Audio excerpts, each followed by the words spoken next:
Ain't no lot to see. All those plans I made for myself, I got nobody else to lean on.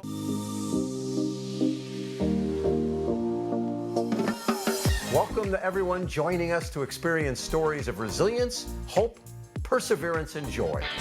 Move over to a sport chair, basketball wheelchair. Category of Best Video are... We love you guys.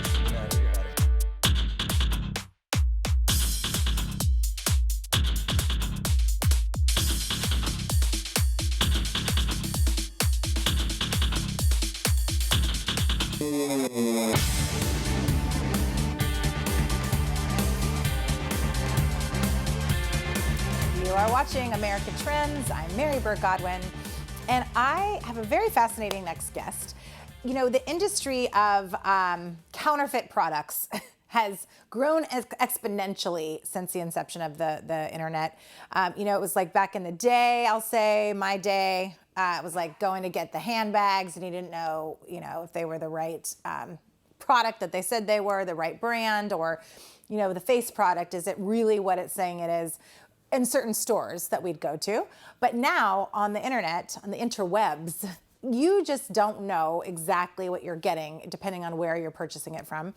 And our next guest, Evan Feldstein, he's the Vice General Manager and General Counsel for Foreo, which is a beauty product company, and he combats patent infringements and counterfeit products. This is his job.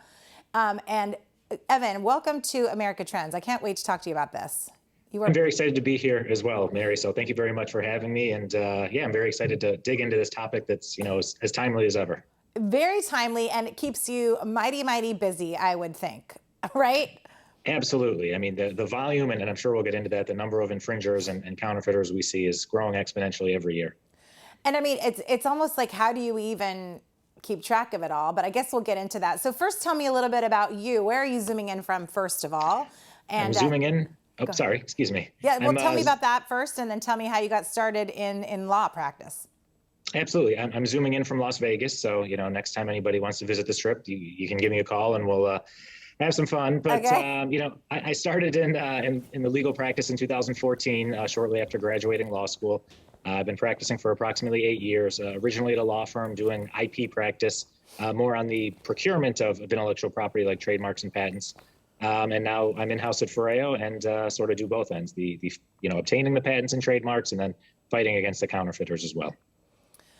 So talk to me about, well, I was going to say you probably have a lot of things you could be in the business of in Vegas in law. Sure. But is Foreo is it a Vegas company? It is. So Foreo Inc.'s North American headquarters are in Las Vegas. You know, there are other Foreo entities globally that, you know, we sort of work with. And you know, the three main hubs we have are Las Vegas, Shanghai, China, and Zagreb, Croatia, as well as, you know, we have some smaller satellite offices in places like Mexico City, Sao Paulo, Brazil, London, Madrid, Moscow, Melbourne, Australia, a couple other places. But our three main headquarters, yes, one of them is Las Vegas. Okay. And it's beauty care or skincare, beauty products, and that type of thing, right?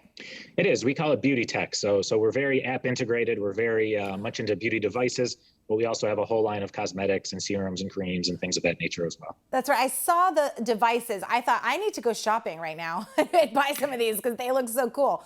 I don't even know what they're all called, but yeah, tech for your face, right? Absolutely, for absolutely. Women.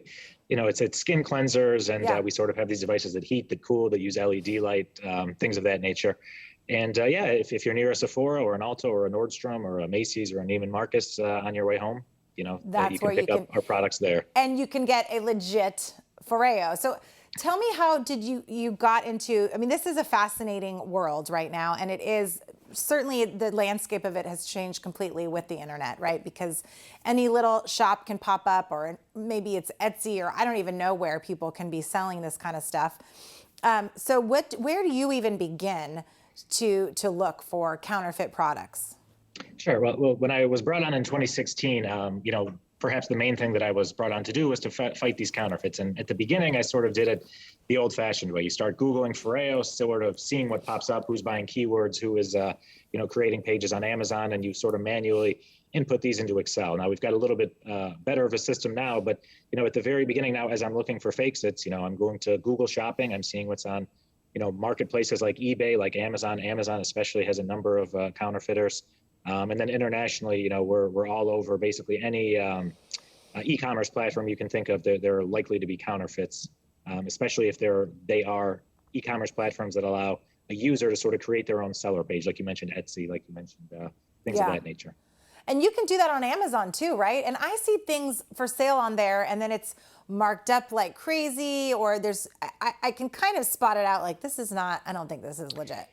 Yeah, typically, and on Amazon, we've done a very good job at Freo of making sure that, our consumers are, confident and they can feel safe buying on Amazon. There should be no third-party infringers using the name Freo while we're there. Now, there can, of course, be, patent infringers. That's sort of a different angle. But yeah, sometimes you'll see, an easy way to spot is, like you just mentioned, those price differentials. If you see something that is, 14 times the normal price, or more likely, 1/14 the normal price of the product that you're looking at, you're very likely to encounter a counterfeit device, that's for sure. And then what is your next step? So you get the seller, you get their information, and how do you even find them? I mean, if they're on the internet, how do we even go about finding where they are? And then, what do you serve them with papers, or serve them with a cease and desist, or what do you do there? It's a very good question. So there are a number of ways. For certain sellers, it's very straightforward, like you just described. You write a cease and desist letter, you send them the letter via email. It's pretty easy to determine who owns a website most of the time. You send them the email, and generally they're going to, remove their product pretty quickly. Nobody wants to get in a patent litigation or a trademark litigation process beginning, And then if it's somebody that's on an eBay or an Amazon, there are these internal mechanisms that you have on eBay, on Amazon, that you can submit reports, you can submit claims, which are very helpful for copyright and trademark infringement.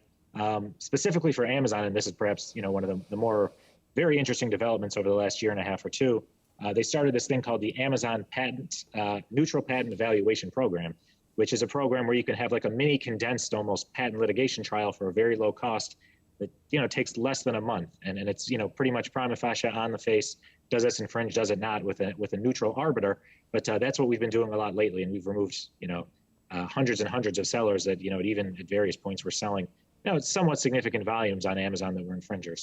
So it's sort of a little bit piecemeal. You try different things with different sellers depending on where you're finding them. But that's sort of a good overview. We also work with a couple of third-party companies, like at least one, Red Points, that sort of automates this process for us. So like I said, I'm not collecting listings on an Excel sheet anymore, but rather I'm sending them to an automated system that sort of has eBay's or Amazon's trust, and they're automatically removing those at some cadence as well. Now, you mentioned being able to find who was buying the keywords, like in Google keywords. How do you do that? So it wasn't necessarily who was buying the keywords, but it was who was purchasing a website. So you were able to find via Googling or via going to Who's Is, you can see who is purchasing a website. Now, there are certain instances where it's very obvious to find who is buying keywords, because if I go to Amazon.com, search Freo, and some third-party company that you or I have never heard of is the first listing, it's pretty evident that they are selling keywords, or purchasing keywords. Therefore, sort of to target them. So it's sort of that one is a little bit obvious. And it seems like this is an obvious statement, but I would think it's very important for a brand to monitor this, because if there's trademark infringements and other copycats and fake products out there, that could be such a detriment to your brand. Yeah, absolutely. I mean, that's actually our number one concern. And, obviously there's a concern for lost revenue. There's a concern for certain legal rights that you need to sort of move forward with in the event that you're finding infringers. But the main thing for us is making sure that our consumers are, happy, they're satisfied, they have confidence that they're purchasing legitimate Freo products, and even more importantly, are safe. Some of these counterfeit products that can be shipped over from Asia are using inexpensive motors, and this is really problematic, lithium-ion batteries. If you recall, a couple of years ago, some of the planes that were banning certain Galaxy phones, or some of those hoverboards. If you use the wrong lithium-ion battery, those can sort of catch fire and significantly injure somebody. Yeah. We actually had that happen with a fake one time, 4 or 5 years ago in Australia. Oh, wow. Yeah. So I mean that's for sure our number one concern is our consumer safety, and that Freo fans are able to safely and trust their confidently product. purchase Yeah. legitimate product. Absolutely. Yeah, absolutely. Well, I've got some more questions for you. Will you stick around for another segment? Absolutely. Okay, I'm speaking with Evan Feldstein, Vice General Manager and General Counsel for Foreo.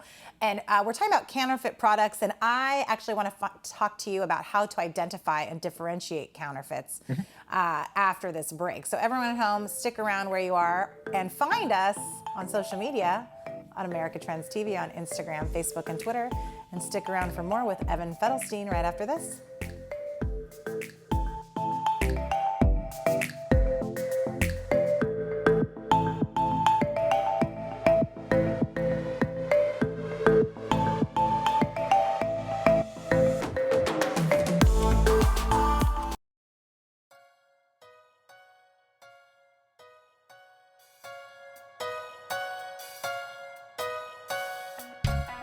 You are watching America Trends. I'm Mary Burt-Godwin, and I'm chatting with Evan Feldstein. He is the Vice General Manager and General Counsel for Foreo. And we're talking about counterfeit products, and he really specializes in finding people out there selling counterfeit products and copyright infringements on their brand. And Evan, before the break, you kind of touched on the implications, the health safety implications for consumers who may be accidentally, inadvertently buying fake products. And so talk to me a little bit about that, because that would have a huge impact on you. And Bianca, our producer, was talking about, knowing someone that bought a lip gloss in LA or something at a market, and it had super glue in it or something, and it's like that could come back on you guys. Perspective, that's not likely to come back on us, but it's certainly from a consumer perception perspective, from a reputational perspective. I mean, and I'm glad, I hope that your producer is okay. It wasn't her, it was a friend. A friend. Okay. But no, I mean, the famous example I think was, there was one where somebody did something with hair like that. Somebody put some sort of glue in their hair, and it was a whole ordeal. But yeah, I mean, there are lots of cheap ingredients, particularly in cosmetics, that can really harm somebody, give rashes, give permanent discoloration on the skin. And especially with devices, like I mentioned, they can absolutely catch fire, or they can malfunction, or they can overheat and burn somebody, or, if the cooling mechanism on a counterfeit device isn't legitimate, that can sort of hot wire, and if you're not paying attention, can sort of, also burst into flames. So yeah, there's certainly some liability, both, on the producer, of course, whoever's in China, as well as, we want to make sure that we protect as much as we can our brand, to make sure that any issues like that, are not associated with us. It's pretty easy to determine after the fact what is a Foreo product and what is not a legitimate product. Right, right. Sure. Now talk to me about how a layperson like myself would be, how we could identify a counterfeit product. Besides, I mean, obviously, if I'm at Nordstrom.com or some trusted website that I know, but I don't even know what these other websites are going to be. But talk to us about that. Yeah, I think the first step would be, like anything else, just sort of use common sense, right? If you're looking for a $500 product that all of a sudden you're finding on a Russian website for, $52, I think that the red flags are sort of there. So the first thing would be price. Second would be location. Are you buying something that, your gut is telling you is not something that you should be purchasing? And then for us, particularly for Foreo, all of our products, all of our beauty devices come with a label, like a serial number, basically, or a scannable code that'll, as soon as you register the code, or as soon as you take your phone and look at the QR code and upload it into our app, it'll tell you with 100% certainty whether the product is legitimate or illegitimate. So from Foreo's perspective, it's very easy to determine whether or not you've purchased a legitimate Foreo product. I mean, I would hope that that's the easiest, or that it's easy that way, and that people would go to these sources. But it is, gosh, you do see sometimes like a discount, and you just really want to believe it. I'm like, I really want to believe that it's this $500 thing is only $52. But you're just not going to get, because sometimes I can fall into the trap of, well, is it really that different? I'm sure it's pretty much the same. Yeah, no, and I sort of analogize it to buying sushi at the gas station, right? Like, in a technical sense, it's still sushi, I suppose, but it's not one I'd want to put my it's not one I'd want to put my faith in. Very true. Yeah, I think it's, and there are definitely, like I was explaining a little earlier, the technical aspects of making sure that, the product is produced properly is obviously important. And the second aspect is you never really know what the producer, primarily in China is where most of these fakes come from, but you don't really know what kind of labor they're using, what kind of practices they're using in terms of, are they using minors? Are they using people, that are, you never really know sort of the labor aspect of it. So there's sort of a secondary component as well. Right, and what are some of the upcoming things we can look for from Foreo? So you have lots of amazing gadgets for the face, and you were saying serums and other kinds of things. Do you guys think you're going to branch out into other areas of beauty care? Yeah, for sure. So we do have, like I said, a number of serums and creams and things of that nature, but we're creating a whole new line. It's sort of a proprietary, secretive, but sometime this summer, we're going to be launching all kinds of new balms and creams and serums that are, very much, let's call it supercharged as compared to a lot of the things that are out in the market already. So we're really developing that, as well as, we're constantly developing new products. For example, like something called an Iris 2. It's sort of, I'm just going to mimic it here. It sort of removes the bags under your eyes by tapping like this. And, we had a first generation, very successful. I noticed that you had a little clip of Paris Hilton utilizing it, which was, perfect for us. We were very happy that Paris enjoyed it. Iris 2 will be launched later this year as well, and as well as some new products that'll be in the pipeline. So we've got a number of new innovations coming, that's for sure. Okay, I hope you'll come back to talk about them.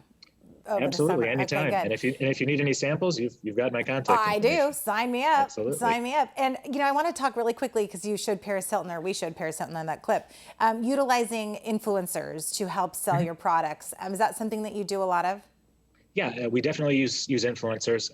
Influencers for us, we're a little bit different than a lot of brands. We try to not make it so, pay to play, so to speak. We try and look at people that are either, telling different stories, or are, really, really invested in the brand and really, like us, and we've done something. And likewise, we look for people that are sort of a little bit more than your typical, here's a photo of me with a product. I look very pretty in the mirror. Yeah. That wouldn't be me, of course. That'd be, somebody else. You looked very good doing that. It was very natural. Well, very natural. Yeah. I have a second career, so yeah.